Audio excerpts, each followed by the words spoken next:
Welcome to the All for Your Life podcast, where you can write a new script for your life and become the hero of your story. I'm your host, David McRae. You are the author of your life. Let's get started. All you have to decide is what to do with the time that is given to you. In my experience, there's no such thing as luck. It is not our abilities that show what we truly are. It is our choices. Hello, story changers, and welcome back to another episode of the All for Your Life podcast. And here on the episode, we're beginning a new mini-series. So I want to take a little bit of a moment to introduce and explain why I'm doing this mini-series before I introduce our lovely guest today.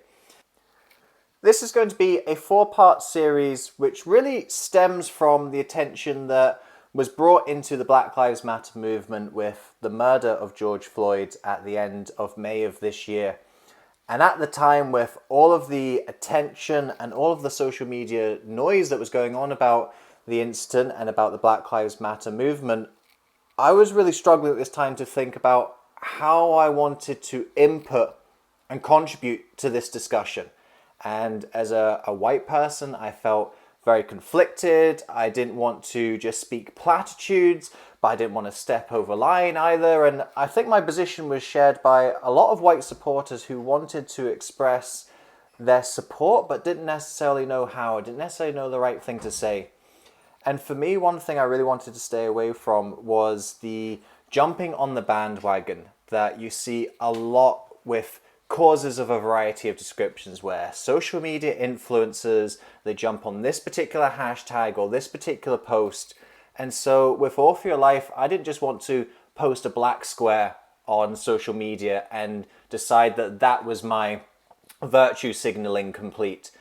I wanted to make a meaningful contribution, and I didn't really know how. And so I assessed what I had, my skills, my resources, my experience, my position, my audience. And I realized that it wasn't on me to do something. Not directly, anyway. What I recognized was actually one of the best things that I felt that I could do in my position was to give a voice to the people who needed to be heard. And when we're talking about Black Lives Matter, for me, the voices that needed to be heard were the voices of black people. I could sit here as a white person and talk about these issues all day long, but I felt that it would be much more useful to bring black voices into this discussion and to increase the awareness of the issues and problems and challenges that black people across the world, not just in the United States, but across the world, can face. So with this in mind, that's why I decided to do this mini-series, and I didn't want to release it and rush it and do it in June along with all of the other hype, because I didn't want this to be a jumping on the bandwagon thing. Black Lives Matter mattered before May and June 2020, and they will continue to matter after May and June of 2020. So I want this to be hopefully not a timeless piece. I hope some of the things that we talk about in this podcast series will cease to be relevant in the future, but I suspect it's going to be a long while before they cease to be relevant. And because they are still sadly relevant at this period in time, I think we need to hear a little bit more about it, and I think we need to talk more about it. And so that's what this series is designed with in mind. And I want this series to be a hybrid blend between normal All for Your Life podcasting and this new awareness and attention. So with that in mind, I've got 4 guests for you who are very inspiring and transformational within themselves, and you'll hear their life stories, you'll hear their life wisdom. And what we're also going to do in special segments of each episode is we are going to devote portions of the episode exclusively to just talking about issues related to racism and to Black Lives Matter. So you're going to get your normal scheduling or your traditional scheduling here on the All for Your Life podcast. Listen to some inspiring people with inspiring stories and inspiring messages. And we're going to have what I feel is a really important conversation about race matters. And I've dislike even using the word race because I feel we shouldn't be dividing ourselves into race. We are just one human race. That's the only race that they should be. But at the moment, the world we live in, that's not the case. So let's talk about this, but not just talk about it. Let's try and work out what can we actually do about this. And this is something that you're actually going to hear come up repeatedly in these interviews, is that conversation and awareness is good and it's better than nothing, but ultimately it's got to be actions and outcomes that come out of this. Because if actions and outcomes don't come out of this, then all of the talking and the awareness doesn't really matter. It doesn't mean anything. So let's hear from our lovely guests in this series some of the things that we can do that might help change this situation and make it better. So with that in mind, a bit of a longer intro than normal, I appreciate, but I really just want to set the scene and set the context for what we're going to be doing over the course of these next 4 episodes. And that begins right here today with the lovely Amber Kiera. Amber Kiera lost 90% of her eyesight growing up and has learned to use courage to overcome fear and navigate obstacles of any kind. She believes in a world where we are not held back by our circumstances, rather we live our lives rooted in purpose with boldness and courage. This belief has instilled an immense drive to empower others to take the next step in making their wildest dreams come true. Through speaking on stages and one-to-one coaching, she is truly transforming leaders into bold world changers. Amber is confident that when people are fully walking in their calling, the world is being changed for the better. When you meet Amber, which you get the chance to do so here on this episode, you'll feel the infectious joy that overflows from her innermost being and experience the impressive confidence and boldness that she seeks to impart to others. Yep, you're definitely going to notice that. People would describe Amber as a shot of expresso because everyone who's been in her presence leaves energized and ready to take on the world.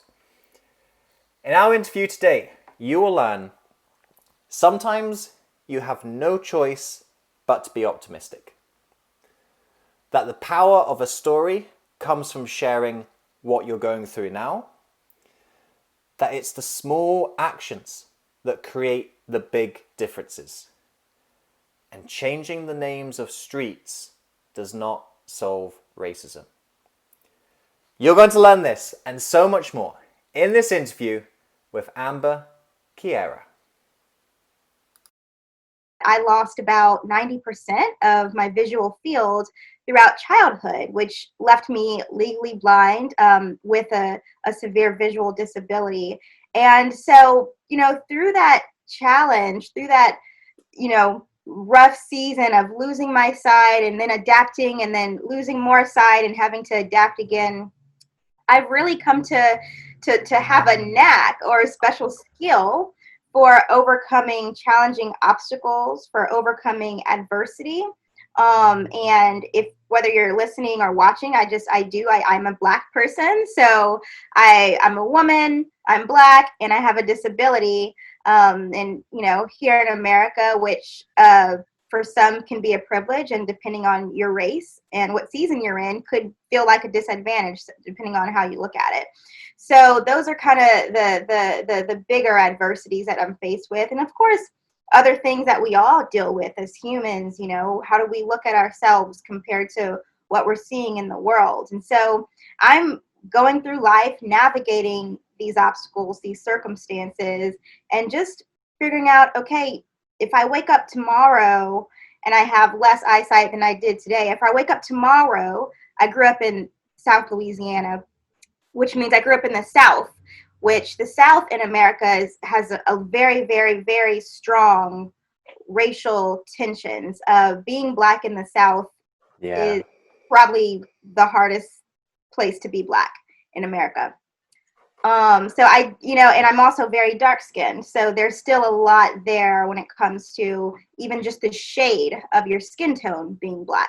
So I've had a lot to contend with, and I really feel like I've learned how to navigate these challenging obstacles. So that's the place that I speak from on stage. That's the place that I teach from when I'm coaching my one-on-one clients, of all different ethnicities, of all different walks of life. And that's how I choose to live, is really just using my story. I wake up every morning and I say, I'm not going to waste my story. I'm not going to waste my story. So every day, figuring out, how can I use my story? How can I use the skills that I have for overcoming adversity to teach others, whether Black, white, rich, poor, whatever, how to show up in the world and contribute in a major way. So if you're homeless, if you got $2, if you got $2 million, what are you gonna do to use your skills, your passions, your gifts, your disposition to contribute to the world in a very, very unique and purposeful way? So that's what I'm all about every day, morning, noon, and night, is just teaching people, inspiring people to embrace a new perspective. Could you take us back to that initial moment, Amber, where you got this diagnosis, and give us a bit more of an insight into how did you react to it and how did that develop? Because I'm guessing you've got some memory of not being blind, and then you saw the progression of your visual field gradually sort of getting more and more impaired. Could you talk a little bit more about how that process was for you? Absolutely. And I was a little kid when all of this started to unfold. Actually, one of my favorite pictures in my pitch deck for my nonprofit is just me. I'm like 6 years old with huge glasses, in elementary school. And that picture to me just kind of represents the start of that season of, lots of doctor's appointments and poking and prodding. And as a little kid, it's really hard to process what's happening. I love just the outlook of a child, because, and I try and teach from this as much as I can. It's so interesting because I didn't perceive the what was actually happening. I just thought, okay, whatever. I have to wear these glasses. I have to do these things differently, but I'm still having fun. I'm still playing with my friends. I'm still going to school. So in my mind, my outlook on things was very positive, and it was just, I was adapting, And what started to change that perspective for me was hearing other people's responses to what was happening. And that started their responses. David started to author my life. So instead of me authoring my life based on my own worldview, my own perceptions of who I know myself to be, my own truth, right? Yeah. What was authoring my life was the stories and the perceptions that other people had of me. So people would say, poor thing, she's going blind, or I feel so sorry for you, or, all these things that really made me think, oh, this must be a bad thing, right? This must be a terrible thing that's happening. So I started to, that's what really started to author and steward and guide my life, was their perceptions of what was happening, because blindness isn't a bad thing. I'm contributing to the world in a unique and powerful way, whether I'm on a podcast or whether I'm in Africa helping blind kids understand that they're unique and purposeful. So whether I'm doing any of those things, my contributions to this world as a person with a disability are powerful and priceless, and they're not poor or bad. But what really took root was listening and allowing other people's perceptions to author my life. And so I try and teach people as much as I can not to allow stories and other people's perceptions of how they view you to shift the perspective that you have on your own life. So I had to, even growing up, I know I'm articulating this in a way, as a 28-year-old, but as a 10-year-old, of course, I wasn't like, I'm not going to let their stories, Yeah. but over the course of the years, I've come to really put these things together and take a step back and say, whose truth am I living out today? Am I going to live out the truth of being a Black woman with a disability in the southern part of America who has every odd against her for becoming successful? Or am I going to live the truth that my name's Amber Kiera. I'm strong. I'm bold. Yes, I'm also Black. Yes, I also have a disability. And these are the contributions that I'm committed to making in the world. And these are the ways that I'm committed to showing up as. So that's kind of, I don't know if that answers your question, but that really for me was like, it's a choice. Am I going to live based on how other people are looking at me? Or am I going to live my life based on what I know my truth to be? Mm-hmm. You strike me as a really optimistic person. Is that something you've always had, or is it something you've developed, Amber? I think for me, it is a natural disposition. I am a very positive person. Um, even in the midst of losing my eyesight and understanding what's happening, of course, I think it's human for people to struggle with bouts of sadness or grief, or depression or anxiety. These things, really ebb and flow, in the life of a human. So I did struggle with that quite a bit. Even with the thought, okay, am I going to be able to see my kids' faces by the time I have kids, or am I going to be totally blind by that point? I don't know. Could be. So even like really wrestling with some of these thoughts, it led me to grief, sadness, depression. I remember long seasons of anxiety, especially as I started to step out on my own. Like, I moved across the country by myself. I don't have a partner or a spouse or a family.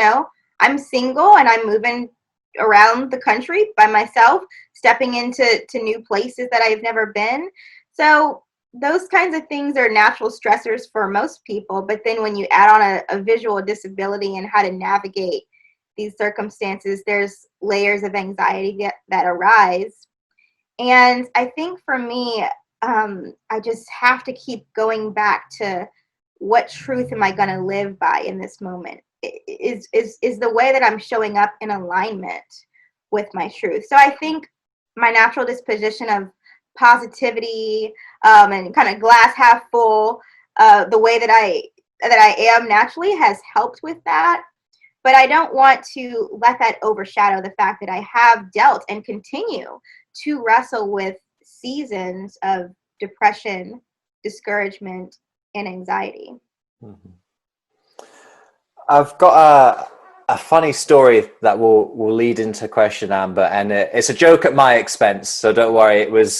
It's related to when we first started communicating. I remember you'd sent me a voice message on Facebook Messenger, and you'd described a little about who you are and what you do.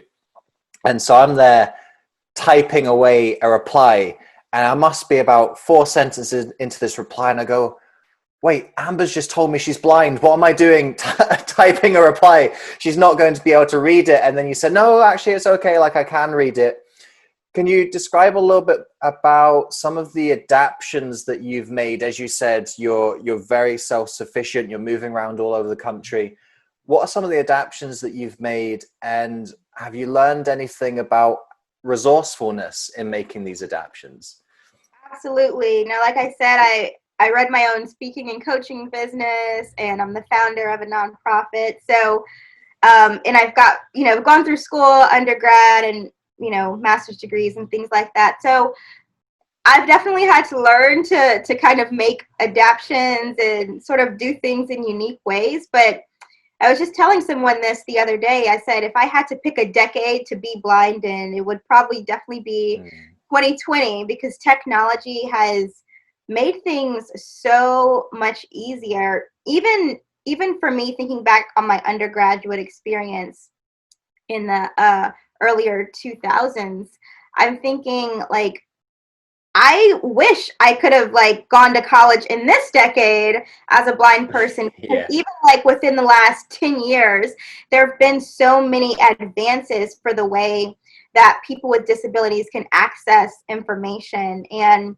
my favorite company that's done this so well is Apple, because across all their devices and platforms, they've got the exact same accessibility features. And blind people all over the world can pick up Apple products and take them out of the box by themselves and start using them very proficiently. And so that's what I use, and definitely grateful for the advances in technology that have allowed me to run my businesses, further my movements, and make the impact on the world in a way that suits my needs. So being blind in 2020 still has its challenges, but ain't so bad.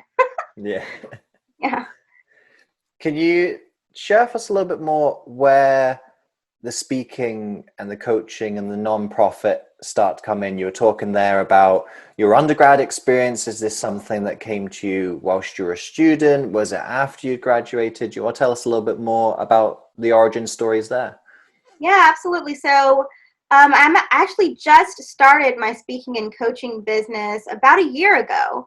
Have always been, people have always invited me to speak at conferences, and I did some coaching right after grad school because my background is in health and wellness.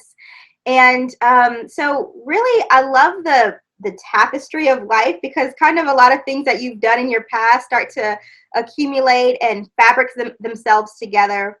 And I very recently, within like the past couple of years, I really started thinking about how can I use my story to make an impact on the world? What is it that I can do there? And I said, well, maybe I can just start speaking more. I love to speak, love to be on stages. And so got a speaking coach and started diving into that a little bit. And as I'm speaking more and more, on podcast or, in-person stages, all these things, there are a couple people who would send me messages saying, was wondering what other services you offer. Can we have a phone call? And I'm thinking, and of course, this is every speaker or coach's dream, is for people to reach out to you and say, what else do you provide? Right? I thought to myself, so I texted my coach and I said, hey, what else do I provide? What else? People, they want more of this, empowerment and inspiration and this strategy that I have. So I get on the call with this person who wants more, and they want me to be their coach. And I said, of course. I wasn't, saying, hey, I'm a coach. You guys can, I'm looking for clients. I was just holding space and offering what I had, which was my story and the strategy for helping people move forward in their own lives. And said, of course, who am I to say, no, I'm not going to be your coach if, this is what you need to thrive. So started coaching that person. And then the next week later, 3 more people wanted to sign up to be coached by me. And so these things really started to organically happen. And it's all from a place of serving and sharing and showing up and being committed. And I'm committed to using my story and teaching people this, because it's one thing to hear a really great story. We hear great stories all the time. Yay. Yeah. But where the value comes from is having the strategy to move forward with your own. And that is what I get to provide people through coaching. So it really organically happened. I love, my favorite day is always when I've got a coaching call on my calendar, because it just lights me up from the inside out just to get to do that. And so these things kind of organically happened, and I'm grateful for good leadership, and I have a great coach who's Alex. Yeah. Right. Mm-hmm.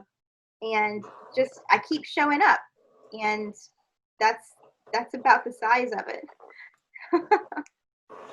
Well, considering you've only been speaking for about a year, Amber, you're a very accomplished speaker. I've seen people have been speaking for a lot longer than you who are much less articulate. And you were talking about stories there, and something that really strikes me from our conversation so far is you've got this real ownership of your story and this real clarity on what your story means. As you said, it's not just about telling a good story, it's about conveying the meaning of a story. And obviously with Author Your Life here, it's very much centered on this notion of stories and changing your story and rewriting your story.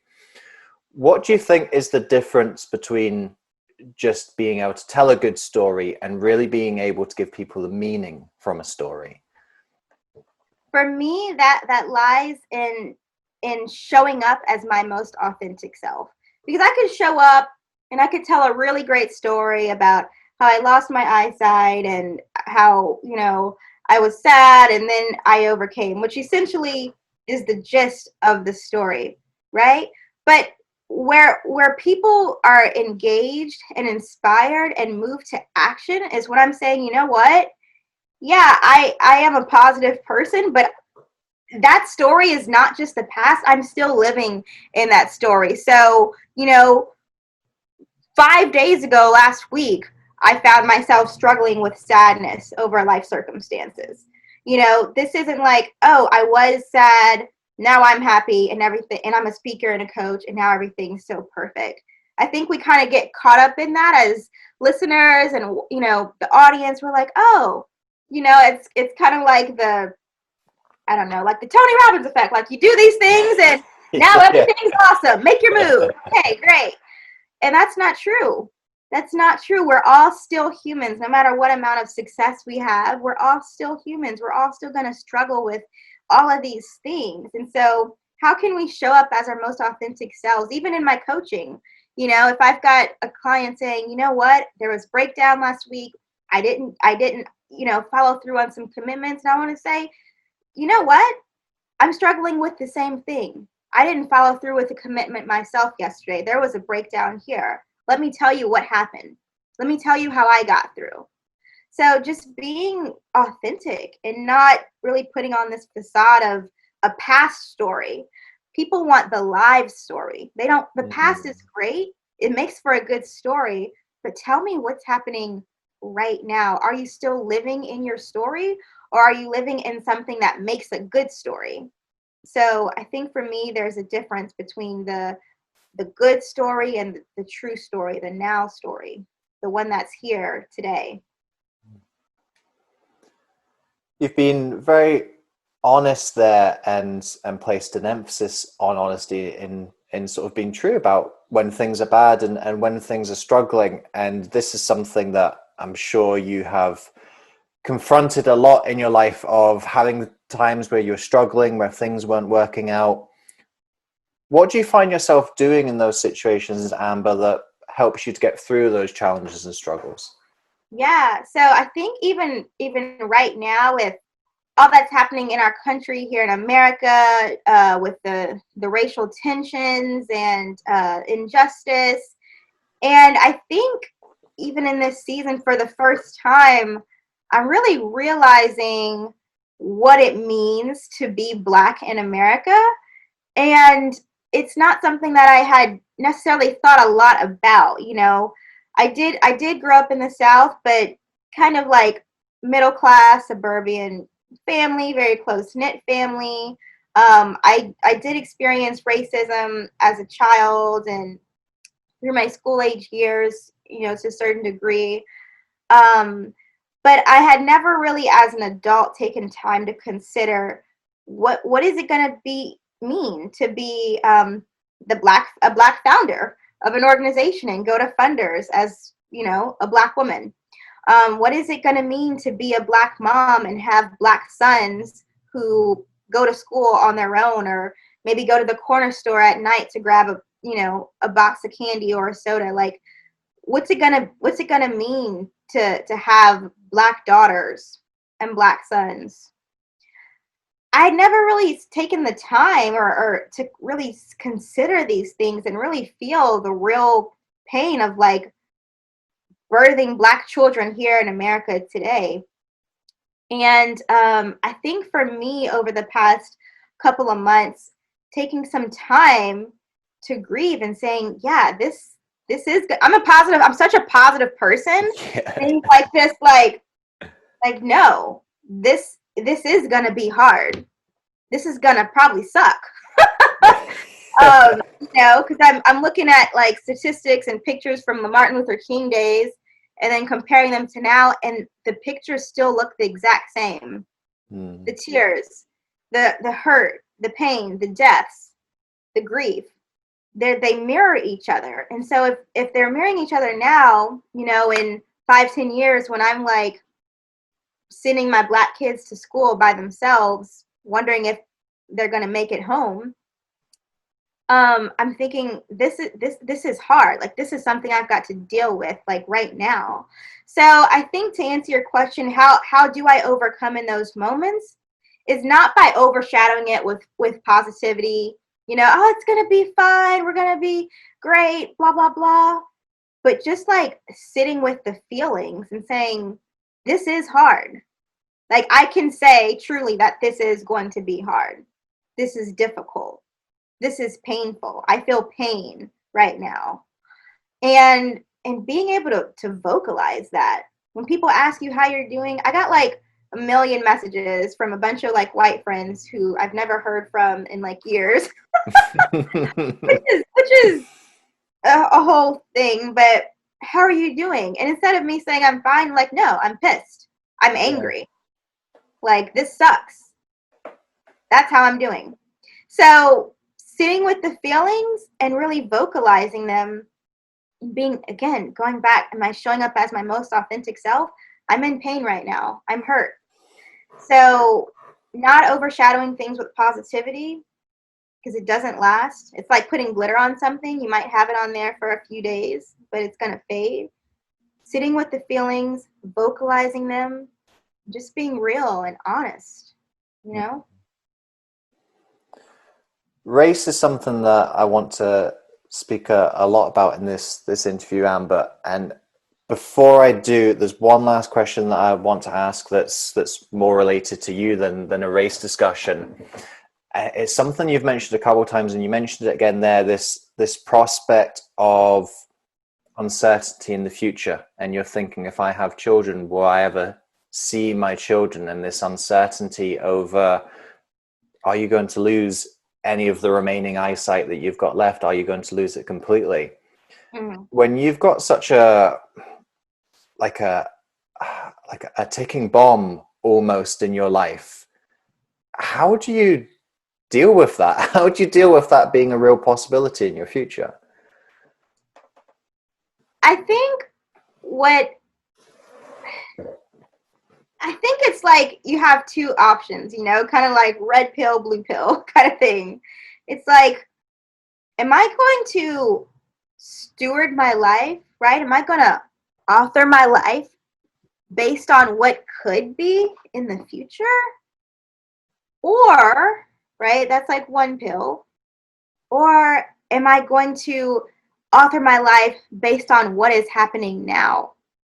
And so what is happening now is that I have 5 to 7 degrees of my visual fields left. What's happening now is I'm the founder of a nonprofit where I get to inspire, you know, kids with disabilities in other countries. What's happening now is I have the opportunity, right, to wake up every morning and to show up as my most authentic self and to be committed to my purpose. That's what's happening now. Now, what happens tomorrow, we don't know. Could I wake up tomorrow and have less eyesight than I did today? Yes. Do I know what I'm going to do in that moment? Who cares? That's not this moment. So it's either one or the other. There's no like gray line, or I'm kind of going to worry a little bit about tomorrow, but I'm going to try and do today. It's either, are you going to live your life based on what could be, or are you going to live your life based on what is now? And I know that kind of sounds like super elusive, but I could be gone tomorrow. Honestly, we all could be. Yeah. Who cares? Who gives a crap what happens tomorrow? Like, we don't know. We didn't see that freaking corona was coming tomorrow, did we? Yeah. Didn't see that coming. So who gives a crap what happens tomorrow? Do today. I have no idea. I've literally got no idea what's going to happen tomorrow. So I'm not going to waste my energy on worrying about it, because today has enough trouble of its own. Mm-hmm. Yeah. Let's talk a little bit more about problems of the past and problems of the future. I've got a couple sort of prepared questions that I want to ask about Black Lives Matter and talk about in terms of Black Lives Matter. But there's even just things that have come up from the conversation so far. And that there was something you said right at the beginning that interested me, Amber. You were talking about growing up in the South, and you said there's different shades of black. Yeah. What does that mean? Totally. Yeah.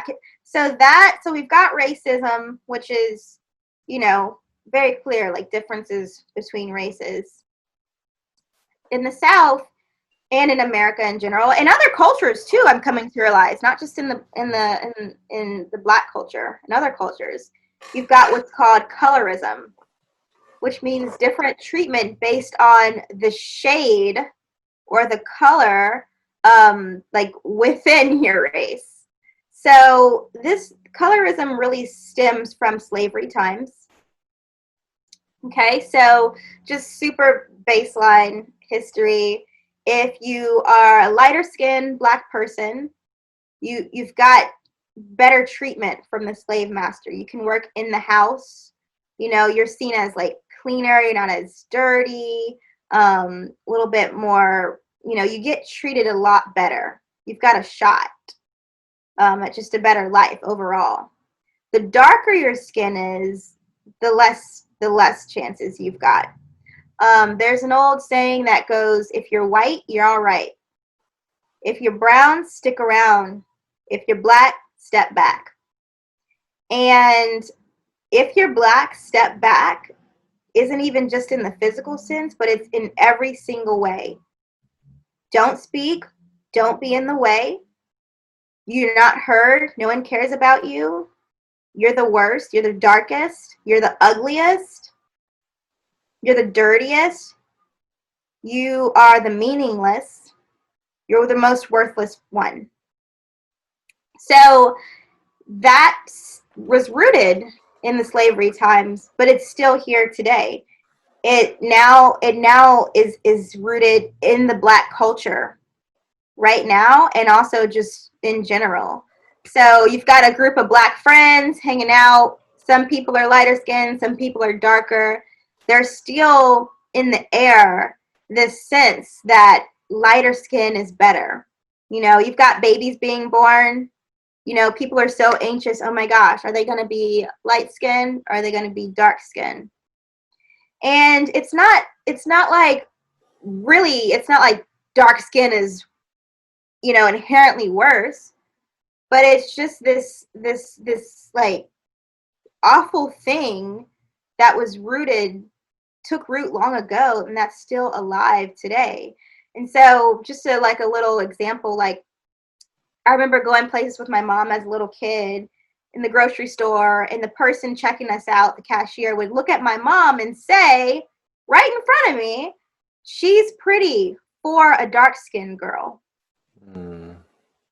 So then, of course, the story that develops is, all right, for a dark-skinned girl, I'm pretty.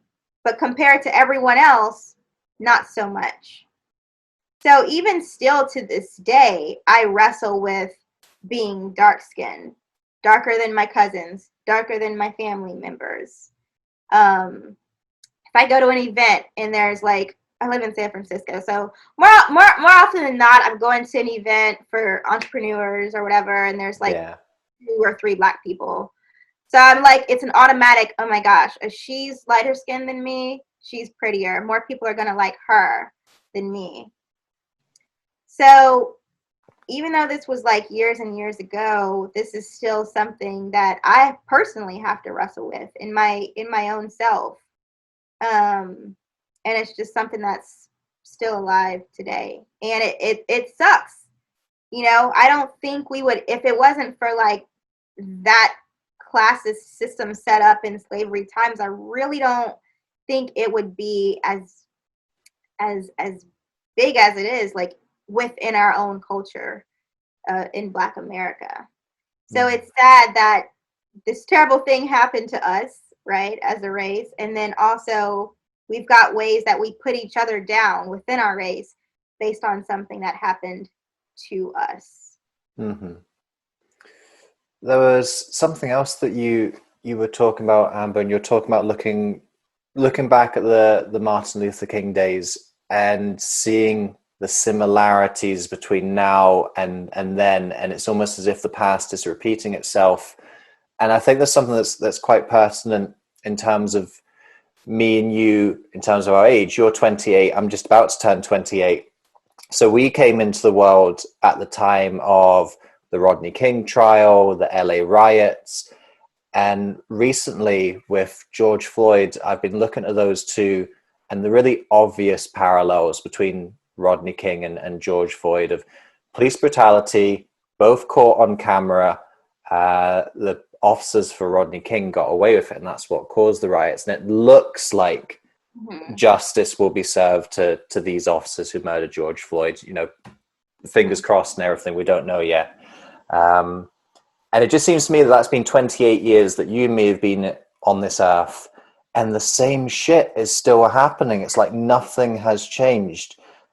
Why do you think that's the case, that so little has changed really in the past 28 years? I don't know. I wish I had an answer for that. And I think also just kind of going back to my natural disposition of being a positive person, this is one area where I feel like, you know, and a lot of my social circles, I'm like one of the only or few Black people. And so they want to have a talk. They want to have a conversation. They want to have a meeting. They want to have a group. They want to do like a thing where they can try and figure this out. And I think they want me to be excited about that. Like, oh, yay, everyone wants to have a thing. And for me, it's just exhausting. I'm like, I don't want to have another freaking Zoom call to make you feel better about what's been happening. This is my history. This is like, I'm expecting to have a Black kid and nothing being changed, because it hasn't. So it's like, I don't want to do another workplace, I don't know, affinity group or another church meeting about what we can do. Like, I know that it seems helpful, but to me, to someone who's been living this and whose ancestors have lived this and whose kids and grandkids are 100% still gonna live this, I'm like exhausted. And I know that people's intentions are super, really, really good, but I don't think that the needle is going to move very much. You know, we can change the names of, you know, in South Louisiana right now, they're changing all the names of all the slave owner college campus buildings. Yeah. Same here in the UK. Yeah. And I'm like, cool. The fuck? I don't care about your street name. I've been coming down this street. We've been coming down these streets forever. You think the street name is what's killing my brothers? You really think that's going to stop, like, my brothers and my cousins and my uncles from being murdered? A street name? No, let's talk about how in the jails, how most of the people in the American prison systems are Black. Let's talk about the institutionalized slavery and how you're going to mitigate that. I don't care about your street names. I care about the people. I care about the blood on the sidewalk of literal like people's fathers and sons being murdered by the hands of white men. That's what I care about. And until I see the needle move on that, I'm not sure that we're doing anything. Mm-hmm. Yeah, I totally agree with you, Amber. I think awareness is a good thing, right? But I think there's this trap of, oh, because we're talking about it, that makes things better. And all of the, like the black squares on social media and stuff, like I have a real aversion to that kind of stuff, to be honest, because I feel so many, quote unquote influencers just jump on these kind of bandwagons, and they'll post whatever the thing is that you're supposed to post, and then they just go back to doing the same stuff they've always been doing. And what I hope to do with this sort of mini podcast series is just do something that's a little bit more meaningful than posting a black square on Instagram. And at the end of the day, we probably are just still talking. And I think talking is good, but ultimately, like, it comes down to action at the end of the day. And I don't know if you have an answer to this, but if we're talking about action, like, what do you think? You were talking about how you think your children are just going to grow up with the same thing. What do you think would be an actual real action that would make a difference to this whole situation? I really wish I had an answer, but I think it's so complex that I don't know. Like, I really wish I knew. I think we're all trying to figure out what to do or what is the answer. But I think that racial injustice, like, in and of itself, is so there's not like one thing we could do and then things would be like, Yeah. all right, we did it. It's so complex. It's in everything: work, education, healthcare, like every single way that we live, move, and breathe. Like, it's here. It's almost like, I mean, of course, we can probably get rid of Corona. There's an answer for that, I'm sure. But it's almost like Corona, like, you have to wear a mask everywhere you go. That's how it feels to be Black in America. Having to wear a mask every single place that you go. Doesn't matter if you're going to hang out with your family. Doesn't matter if you're going to the hospital. Doesn't matter if you're applying for a job. Like, I know that we're all like trying to get used to wearing masks right now, but you imagine trying to wear a mask for like, as a people, for like 200 years plus and still dying. So you're doing the thing, you're wearing the mask, you're pretending to be something you're not, you're trying to do all the right stuff, but you still die from this horrible disease called racial injustice. There's no vaccine for it. So what do we do? I don't know. Keep your mask on for sure to try and protect yourself, but just knowing that every now and then you might lose 1 or 2 or 3 or 4 or 5 of your brothers or sisters. In the last few months for me, I feel like I'm better educated on some of this stuff, which isn't saying a lot, to be honest, but I do feel like I'm a bit better, and I've had to confront a couple of different things: white privilege, white fragility, and I'm pleased that I've become aware of those things. Obviously, the way that I've had to become aware of those things is horrible. And I think the Black Lives Matter conversation has brought up a few useful things, as you say, like the change in the street name stuff. Like, how does that impact your life? It doesn't bring people back. It doesn't stop people dying. So I think a couple of useful things have maybe come out of it, but there's probably a whole lot more that could be discussed and acted upon. Is there anything that you feel the Black Lives Matter conversation is missing at the moment? I think what's really good about the Black Lives Matter conversation is that it's getting into a lot of our structures, right? So it's coming into the workplace, which it hasn't really been there very much before that. It's just kind of like this, oh, we have a diversity and inclusion specialist. Okay, awesome. Cool. There's still not a lot of Black people here. Yeah. There's a lot of like holes in the hiring process.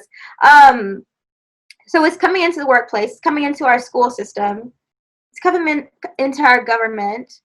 So I think what's really, really good about the whole conversation, without saying, oh, talk, everyone's just talking. Well, no, I don't want to like discount the meaningful things that have happened. I think there's a lot of good happening, and I think that the more we continue to bring it into all the different aspects of our life, even it's coming into our church conversations, the more we bring it into our different aspects of our life in an authentic way, like I was joking with a friend, you know, and we were like, if we get one more email from a random company about their stance on, like, I'm like, why am I getting an email from PetSmart about like how their stance on, like, I just want to order my dog's treats. This is like almost like angering me. Stop sending all these meaningless emails because I don't think it's like doing anything but junking up people's emails. But I think the more we, in an authentic way, bring the conversation into different aspects of our lives with the purpose of seeking under, not just saying, oh, we care about this, like making ourselves look good, but with the purpose of seeking understanding, I think that's when we start to like hear, like voices are heard at that point. You know, things are starting to shift and change. But if we just bring the conversation in to prove a point or to make ourselves look good or to do what we think is best, people have been doing what they think is best for so long. And until people truly start to seek understanding, we're just gonna keep going over the vicious cycle over and over. Mm-hmm. For people who want to support the cause and the movement, and in particular white people, because I think things don't change until white people get on board, and I mean like really get on board, as I said, not the black squares on Instagram, like properly acting with black people to try and change things. I think there are a lot of white people out there who do genuinely want to support, Yeah. and we're just confused as to how to do it because it's a problem we have such little empathy with, if I'm brutally honest, because we just haven't had to experience it and go through it. So for white people who do want to help and support, do you have any suggestions as to how they can do it, Amber? So I think one really cool way to do that is just taking a look at what your privileges are. So like, are you on the board of directors for something? Do you have a company where you're hiring people?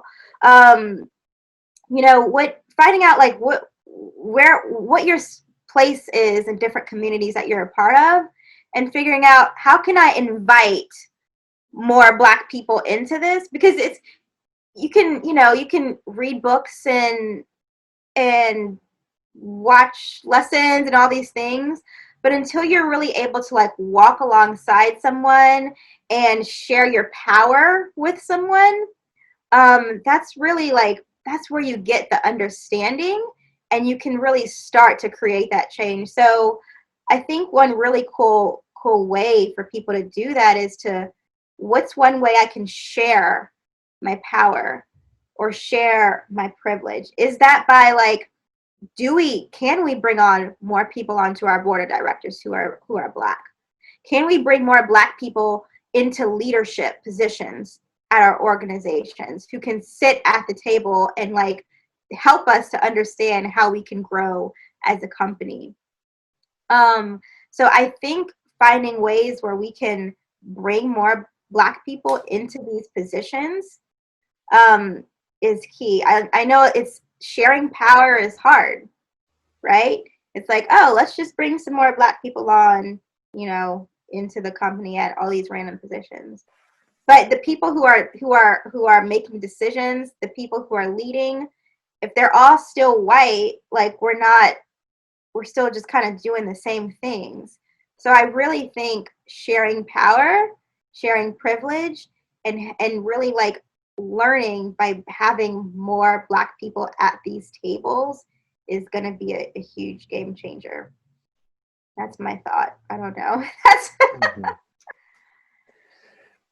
You mentioned earlier that you weren't very clear on what some of the solutions and actions might be that we could do to change things. So if you're not sure on that, Amber, I'll pitch it slightly differently.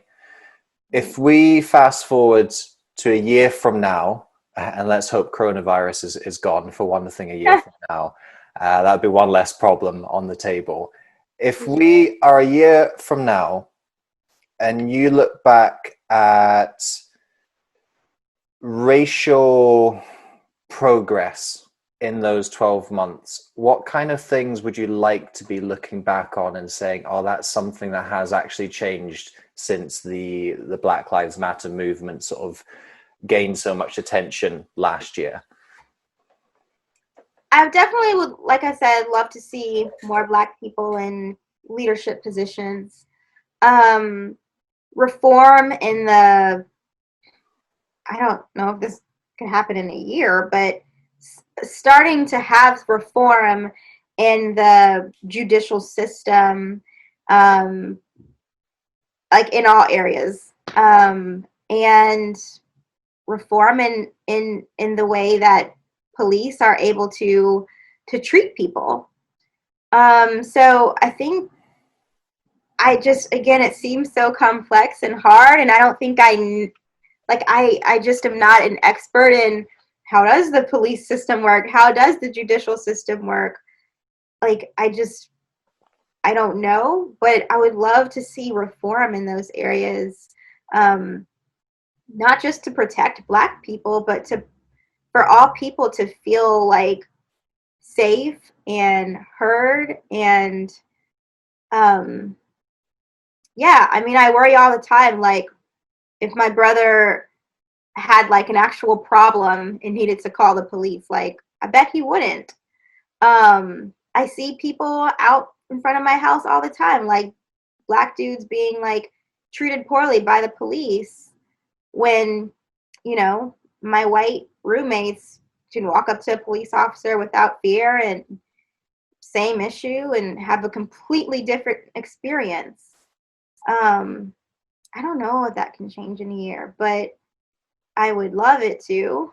I would love to see that.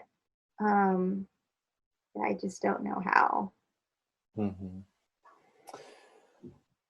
I'd like to start rounding off everything that we've been talking about, Amber, and a couple of sort of brighter points for the future. Hopefully, will come out of this. The first of which is we are coming out of coronavirus. It's a bit of a murky situation still, and we don't know exactly what's going to happen and how long it's going to be happening for. But generally speaking, we look like we're out of the very worst of it.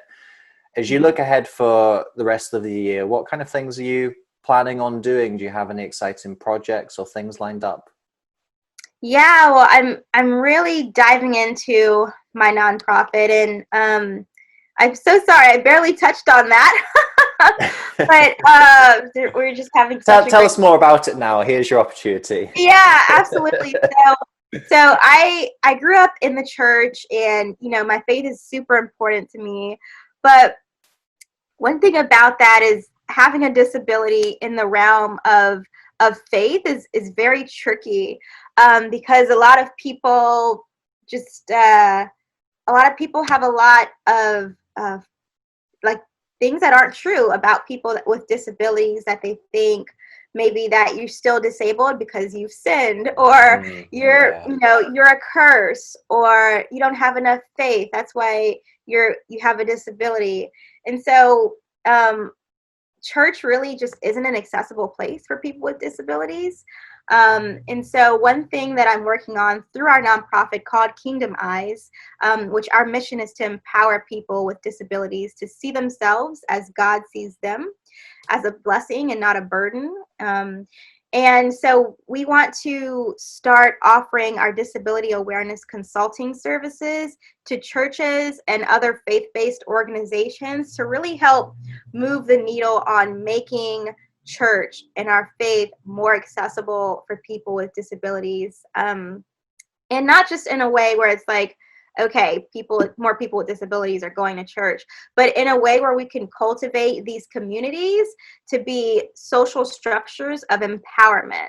So just like I'm empowered to go out and live my calling as a person with disabilities, I'd love it for like thousands more of people, because we're missing out on a lot of people's contributions in the world.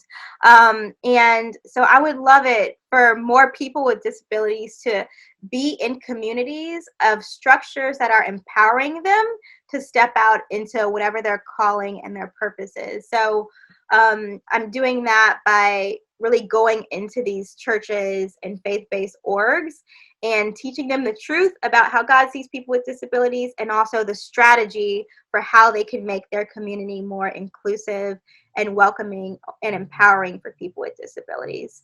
So that's what I'm working on now, and our launch date is October 1st, so we're coming up on it quickly, and we're doing a lot of fundraising, and I'm like pitching people on a daily basis now, and just structuring our organization in a way so that we can start serving people. And we also like to go to other countries on missions trips, so we'll be headed to Swaziland in January in the southern part of Africa. Oh, great.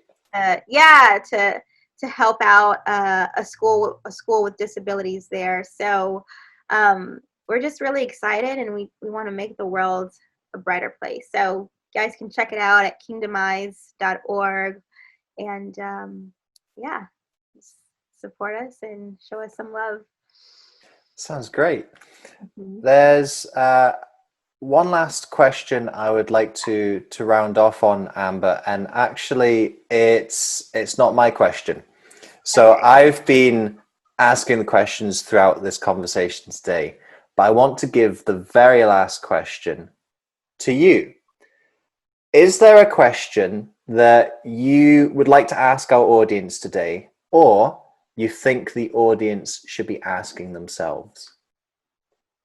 Yeah. I would love for each person listening or watching this episode to just take a moment and consider, what is one thing that you can do right now to make a difference? So it doesn't have to be like a huge big thing. You don't have to start a nonprofit, right? You don't have to go like arrange this big like street protest. But what is one thing that you can do right now to make a difference? Is it sending an email to your boss about starting an affinity group at your work, like around racial injustice and what your organization can do, right? Is it sending a text to a friend and saying, hey, you know what, I've been thinking about you lately. We really could use a lot more diversity on our board of directors. Would you be interested in talking more? Like, what is one thing that you can do right now to make a difference? And I'd encourage you to take that step today. A lot of people already know what it is that they can do. And they've been sitting on the idea for months, maybe years. But if each person listening right now just did one thing to make a difference, our world would look so much different tomorrow. So just want to encourage you in that. Mm-hmm. You were talking about your nonprofit there, Amber. For anyone who has been listening to you today and they've resonated with something you've shared, something you've talked about, and they want to find out a little bit more about who you are and what you do, kind of like that person who asked about your services that you're telling us about, where would you direct people to go for your speaking, your coaching, your nonprofit, and anything else you'd like to share? Yeah, so it's just Amber Kiera, and you can find me on Instagram at Amber Kiera, Facebook, amberkiera.com, and would love to just connect. I love connecting with people, so even if you just find me on social media, send me a voice note, send me a text note. Would love to just hear about what you thought about this episode, learn about what you're doing in your own life, how I can be cheering you on. And for the nonprofit, you can just hit kingdomized.org. So would love to hear from you guys. Well, Amber, I'd like to thank you for joining us on the podcast today. I've particularly noted that you have this great combination of warmth and strength. And it's not so often that you see both, where someone is both very warm and they're very strong at the same time. And I feel that you have both of those qualities, and it's a really powerful mixture. And I've really resonated with that and connected with that in our conversation today. Beautiful. Thank you so much for having me on. This is a great way to start my morning. It's a great way to finish my day as well. Thank you so much for listening to this episode. If you enjoyed this episode, I'd appreciate it hugely if you could head over to iTunes and leave a rating and review for the podcast. With your review, please be as honest and detailed as you can be, because with honest and detailed feedback, that helps me to adapt and grow this podcast to most serve you, the listener. Also, if you enjoyed this episode, then make sure you subscribe to the podcast. That way you aren't going to miss any of the future episodes that we've got lined up for you. Until next time, remember that you are the author of your life. You hold the pen, and you can write whatever script you want for yourself. So go out today and write yourself a beautiful story.